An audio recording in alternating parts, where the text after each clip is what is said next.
ಆಫೀಸಿಗೆ ಲೇಟ್ ಆಗಿ ಹೋದ್ರೆ ದೊಡ್ಡ ಸಮಸ್ಯೆ ಮಾಡಿಡ್ತಾರೆ ಅಂತದ್ರಲ್ಲಿ ಮನೇಲಿ ಈ ರೀತಿ ಆಗಿದೆ. ಏನ್ ಮಾಡೋದು? ಆಫೀಸಿಗೆ ಹೋಗ್ಬೇಕು ಅಂತ ನನಗೂ ಆಸೆ ಇದೆ, ಆದ್ರೆ ಮನೇಲಿ ಎಲ್ಲಾ ಕೆಲ್ಸ ಬಿಟ್ಟು ಹೋಗಕ್ಕಾಗತ್ತಾ ಅತ್ತೆ? ನೀವಿದ್ದೀರಾ, ಸುಕೃತ ಇದ್ದಾಳೆ, ಎಲ್ರೂ ನಾನ್ ತಾನೇ ನೋಡ್ಕೋಬೇಕು. ನೋಡ್ದೆ ಇರಕ್ಕಾಗತ್ತಾ? ನೀವೇ ಹೇಳಿ ಅತ್ತೆ. ಅದ್ಕೆ ನೀವು ಆಫೀಸಿಗೆ ಹೊರಡಿ. ಅಣ್ಣ ಅದ್ಕೆ ನಿಮ್ಮನ್ನ ಕಂಡೆಮ್ ಮಾಡ್ಬೇಕು ಅಂತ ನೋಡಿದ್ರಲ್ವಾ? ನೀವು ಆಫೀಸಿಗೆ ಹೊರಡಿ, ಇಲ್ಲಿ ಕೆಲ್ಸ ನಾನ್ ಮ್ಯಾನೇಜ್ ಮಾಡ್ತೀನಿ. ಅಮ್ಮ, ರತ್ನಮ್ಮನ್ನ ಬರಕ್ ಹೇಳು. ಅಯ್ಯೋ, ಅವಳನ್ನ ಯಾಕೆ ಕರೆಯೋದು? ಮಂತ್ರ ಹೇಳ್ದ ಹಾಗೆ ಬೇರೆ ಯಾರನ್ನಾದ್ರೂ ನೋಡ್ಕೊಂಡ್ರೆ ಆಯ್ತು. ಅವಳನ್ನೇನ್ ಗೋಗರಿಯದ್ ನಾವು? ಬರ್ಲಿ ಇರಮ್ಮ, ಒಂದ್ಸಲ ನನ್ನ ಎದುರುಗಡೆ ಆ ರತ್ನಮ್ಮ ಬರ್ಲಿ. ಆ ಅರ್ಚನಾ ಹುಚ್ಚು ತಲೆಗೆ ಹತ್ತಿದ್ಯಲ್ಲ, ಇಳಿಸ್ಬಿಡ್ತೀನಿ. ಅವ್ರು ಯಾವ ತರ ಮಂತ್ರ ಅತ್ಕೆಗೆ ಮುಖಕ್ ಹೊಡ್ದಂಗ್ ಹೇಳಿದ್ರೋ, ನಾನು ಕೂಡ ಅದೇ ತರ ಅವ್ರ ಮುಖಕ್ ಹೊಡ್ದಂಗೆ ಹೇಳ್ತೀನಿ. ಅವ್ರಿಗೆ ಆ ಅರ್ಚನಾ ಮುಖ್ಯ ಅಂದ್ರೆ ನನಗೆ ನನ್ನ ಅತ್ಕೆ ಮುಖ್ಯ.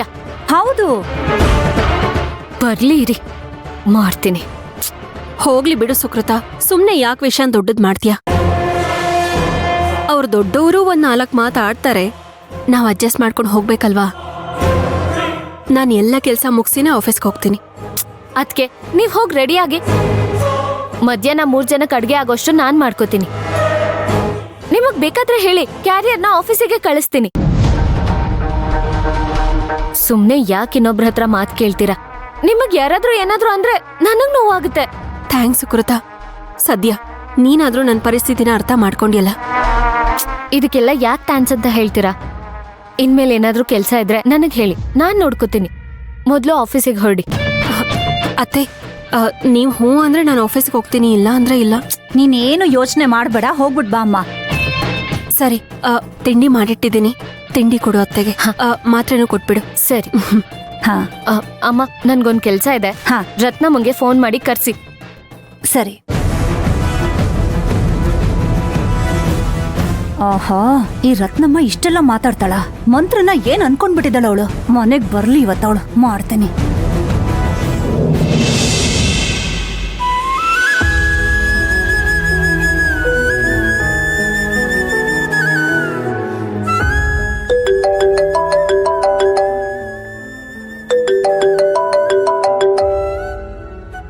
ರತ್ನಮ್ಮ, ಶಾಂತಿ ನಿವಾಸದಿಂದ ಫೋನ್ ಬರ್ತಿದೆ ನೋಡಿ. ಅಮ್ಮ, ಕೈ ಒದ್ದೆ ಆಗೈತೆ, ನೀವೇ ಸ್ವಲ್ಪ ವಸಿ ಎತ್ಬಿಟ್ಟು ಸ್ಪೀಕರ್ ಹಾಕ್ಬಿಡ್ತೀರಾ? ಅಲೋ ಅಮ್ಮ. ಏ ರತ್ನ, ನಿನ್ ತಲೆಗ್ ಪೆಟ್ ಬಿದ್ಮೇಲೆ ಪೂರ್ತಿ ತಲೆ ಕೆಟ್ಟು ಹೋಯ್ತಾ? ಏನ್ ಕತೆ? ಏನ್ ಹೊಸ್ತಾಗ ಆಟ ನಿಂದು? ಕೆಲಸದವ್ರು ಅನ್ನೋ ಪದಕ್ಕೆ ಅರ್ಥನೇ ಗೊತ್ತಿಲ್ವಾ ನಿನ್ಗೆ? ಏನ್ ಅನ್ಕೊಂಡಿದ್ಯಾ ನೀನು? ಅಲ್ಲ, ನಮ್ಮನೆ ಕೆಲ್ಸಕ್ ಬರೋದ್ ಬಿಟ್ಟು ಅಲ್ಲಿ ಏನ್ ಮಾಡ್ತಾ ಇದ್ಯಾ ನೀನು? ಅಷ್ಟು ಅಸಡ್ಡೆ ನಾಯಿಲಿಗ್ ಬರೋದು ಅಂದ್ರೆ?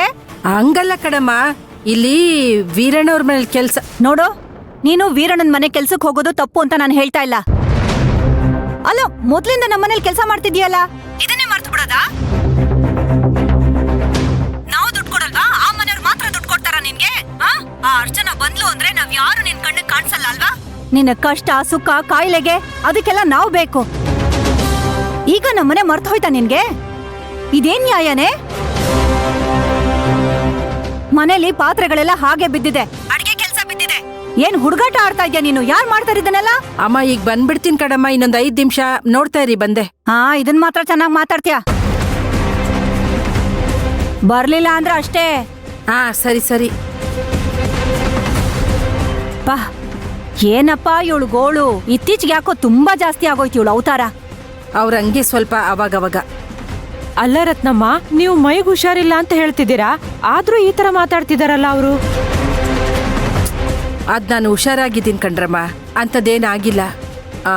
ಸುಮತಿ ಅಮ್ಮ, ನಾನು ಒಂಚೂರು ಅಲ್ಲೋಗಿ ಕೆಲಸ ಮುಗಿಸ್ಕೊಂಡು ಬಂದ್ಬಿಡ್ಲಾ? ಸುಮ್ನೆ ಎರಡೆರಡು ಮನೇಲಿ ಇದ್ದು ಒದ್ದಾಡೋದಕ್ಕಿಂತ ನಮ್ಮನೇಲಿ ಇದ್ಬಿಡಿ. ಇಲ್ದಿದ್ರೆ ನಿಮ್ಗೂ ತುಂಬಾ ಕಷ್ಟ ಆಗಲ್ವಾ ರತ್ನಮ್ಮ? ನಾವೀ ಮನೇಲಿರೋರ್ಗೂ ಆ ಮನೆ ಬಿಟ್ಬಿಟ್ಟು ಇಲ್ಲೇ ಇದ್ಬಿಡಿ. ನಾನ್ ನಮ್ಮ ಯಜಮಾನ್ರ ಹತ್ರ ಮಾತಾಡಿ ಆ ಮನೆ ಸಂಬಳನೂ ಸೇರಿಸಿ ನಿಮಗ್ ಕೊಡಕ್ ಹೇಳ್ತೀನಿ.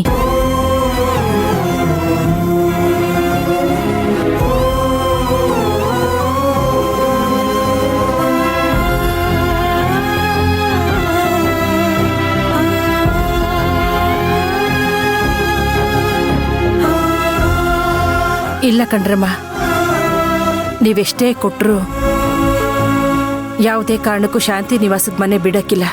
ಓ, ತುಂಬಾ ವರ್ಷದಿಂದ ಆ ಮನೇಲಿ ಕೆಲಸ ಮಾಡ್ತಿದ್ದೀರಾ. ಅವ್ರ ಜೊತೆಲಿ ಒಂದು ವಿಶೇಷವಾದ ಪ್ರೀತಿ ವಾತ್ಸಲ್ಯ ಸಂಬಂಧ ಬೆಳೆದ್ಬಿಟ್ಟಿರುತ್ತಲ್ವಾ? ಅದೆಲ್ಲ ಹೇಗ್ ಬಿಟ್ಟು ಬರೋದು ಅಂತನಾ? ಅದು ಹಾಗಲ್ಲ ಕಣಮ್ಮ. ಇದಕ್ ಮುಂಚೆ ಅಲ್ಲಿ ಕೆಲಸ ಮಾಡಿದ್ದು, ಈಗ ಅಲ್ಲಿ ಕೆಲಸ ಮಾಡ್ತಿರೋದು ಅಷ್ಟೇ. ಯಾಕಮ್ಮ, ನನ್ನ ಉಸಿರು ಇರೋವರೆಗೂ ನಾನು ಆ ಮನೆಯಲ್ಲಿ ಕೆಲಸ ಮಾಡೇ ಮಾಡ್ತೀನಿ ಕಣಮ್ಮ. ಯಾಕೆ ಗೊತ್ತಾ? ನಮ್ ಶಾಂತಿಗೋಸ್ಕರ.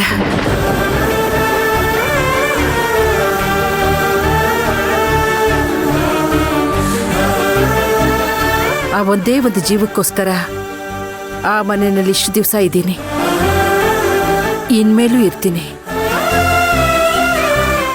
ನಮ್ ಶಾಂತಮ್ಮನ ನೋಡ್ಕೊಂಡೇ ಬಂದ್ಬಿಟ್ಟೆ. ಅವಳು ಅಷ್ಟೇ ತಾಯಿಗಿಂತ ಹೆಚ್ಚಾಗಿ ನೋಡ್ಕೊಂಡು ಬಂದ್ಬಿಟ್ಲು. ನೀವು ಹೇಳೋದೆಲ್ಲ ಸರಿ ರತ್ನಮ್ಮ, ಅದು ಶಾಂತಿ ಇರೋವರೆಗೂ ತಾನೇ. ಈಗ ಶಾಂತಿನೇ ಇಲ್ವಲ್ಲ. ಇನ್ನೂ ಶಾಂತಿಗೋಸ್ಕರ ಆ ಮನೆಗೆ ಹೋಗ್ತೀನಿ ಅಂತ ಹೇಳಿದ್ರೆ ಏನಾದ್ರೂ ಅರ್ಥ ಇದೆಯಾ? ಇದೆ ಕಣಮ್ಮ. ಒಂದು ದಿನ ನಮ್ ಶಾಂತಿ ನನ್ ಕನ್ಸಲ್ ಬಂದಿದ್ಲು. ಅಮ್ಮ, ನೀವಿರೋ ಧೈರ್ಯದಲ್ಲಿ ತಾನೇ ನನ್ನ ಮಗನ, ನನ್ನ ಗಂಡನ್ನ ಬಿಟ್ಟು ಹೋಗ್ಬಿಟ್ಟೆ ಅಂತಂದ್ಲು. ಆದ್ರೆ ನೀನು ಅವರನ್ನ ಬಿಟ್ಟು ಬಂದ್ರೆ ಅವ್ರನ್ನೆಲ್ಲ ಯಾರು ನೋಡ್ಕೋತಾರೆ ಅಂತ ಕೇಳಿದಾಗ ನನ್ನ ಕೈಯಲ್ಲಿ ಉತ್ತರನೇ ಕೊಡಕ್ಕಾಗ್ಲಿಲ್ಲ ಕಣಮ್ಮ. ಶಾಂತಮ್ಮ ಬಂದಿದ್ ಕನ್ಸು ಅಂತ ನಂಗೆ ಗೊತ್ತಾಗುತ್ತೆ. ಆದ್ರೆ ಅವಳು ಮಾತಾಡಿದ್ದೆಲ್ಲ ಎಲ್ಲೋ ಪಕ್ಕದಲ್ಲಿ ನಿಂತ್ಕೊಂಡು ಮಾತಾಡ್ದಾಗಿತ್ತು. ನಾನು ಶಾಂತಮ್ಮನಿಗೋಸ್ಕರ ಅವನ್ನೆಲ್ಲ ನೋಡ್ಕೋಬೇಕಲ್ವೇನಮ್ಮ? ಈಗ್ಲೂ ಅಷ್ಟೇ ಕಣಮ್ಮ. ಆ ಮನೆಗೆ ಹೋದ್ರೆ ಭಾಮಿನಿ ಅಮ್ಮನ್ ನೋಡಿದ್ರಲ್ಲ, ಏನೋ ಅಂತ ಇರ್ತಾರೆ. ಸುಕೃತ ಏನೋ ಅಂತಿರ್ತಾಳೆ, ಮಂತ್ರ ಕುಟುಕ್ತಾ ಇರ್ತಾಳೆ. ನಾನು ಅದ್ಯಾವುದನ್ನು ತಲೆಗೆ ಹಾಕೊಳಕ್ಕಿಲ್ಲ. ಅದೇನೋ ನೀವು ಮಾಡೋದು ನಂಗೆ ಸ್ವಲ್ಪನೂ ಇಷ್ಟ ಆಗ್ತಿಲ್ಲ ರತ್ನಮ್ಮ. ಹೌದು ಕಣಮ್ಮ, ನಾನ್ ಮಾಡೋದು ನಂಗೆ ಇಷ್ಟ ಆಗ್ತಾ ಇಲ್ಲ. ನಾನ್ ಮಾಡ್ತಿರೋದು ನನ್ನ ಇಷ್ಟಕ್ಕೋಸ್ಕರ ಅಲ್ಲ, ನನ್ನ ಶಾಂತಮ್ಮನ ಇಷ್ಟಕ್ಕೋಸ್ಕರ. ಇವರೆಲ್ಲ ಒಂದ್ ಕಡೆ ಬೈತಾ ಇದ್ರು, ಇನ್ನೊಂದ್ ಕಡೆ ಕಿವಿನಲ್ಲಿ ಶಾಂತಮ್ಮ ಹೇಳ್ತಿರ್ತಾಳೆ, ರತ್ನಕ್ಕ ಯಾವುದೇ ಕಾರಣಕ್ಕೂ ಎಂಥ ಪರಿಸ್ಥಿತಿನಲ್ಲೂ ನೀನ್ ನಮ್ಮನೆ ಬಿಟ್ಟು ಹೋಗ್ಬೇಡ, ಅದಕ್ಕೆ ನಾನು ಆ ಮನೆ ಕೆಲ್ಸಕ್ಕೆ ಹೋಗೋದು.